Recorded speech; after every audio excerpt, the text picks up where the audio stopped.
Hey Park City, here's a roundup of this week's top stories as chosen by you, the readers of Town Lift. A fatal collision occurred on SR-40 near Heber City on the evening of June 20th when a black Ford F-150, attempting to pass another vehicle, remained in the oncoming traffic lane and collided head-on with a silver Dodge Ram towing a flatbed.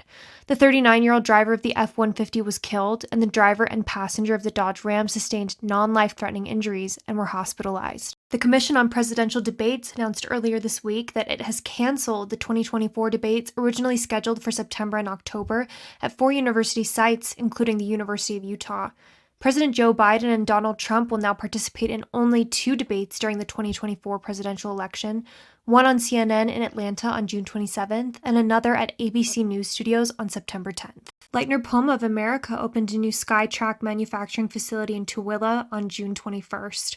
The 27,130,000 square foot facility will produce fixed grip ski lifts and create up to 120 jobs. It will collaborate with the Tooele Technical College and Veteran and Military Employment Services for job training. Located in the Tooele Business Park, the plant will use wind and solar energy for sustainability. Utah's reservoirs are 93% full on average, excluding Lake Powell and Flaming Gorge.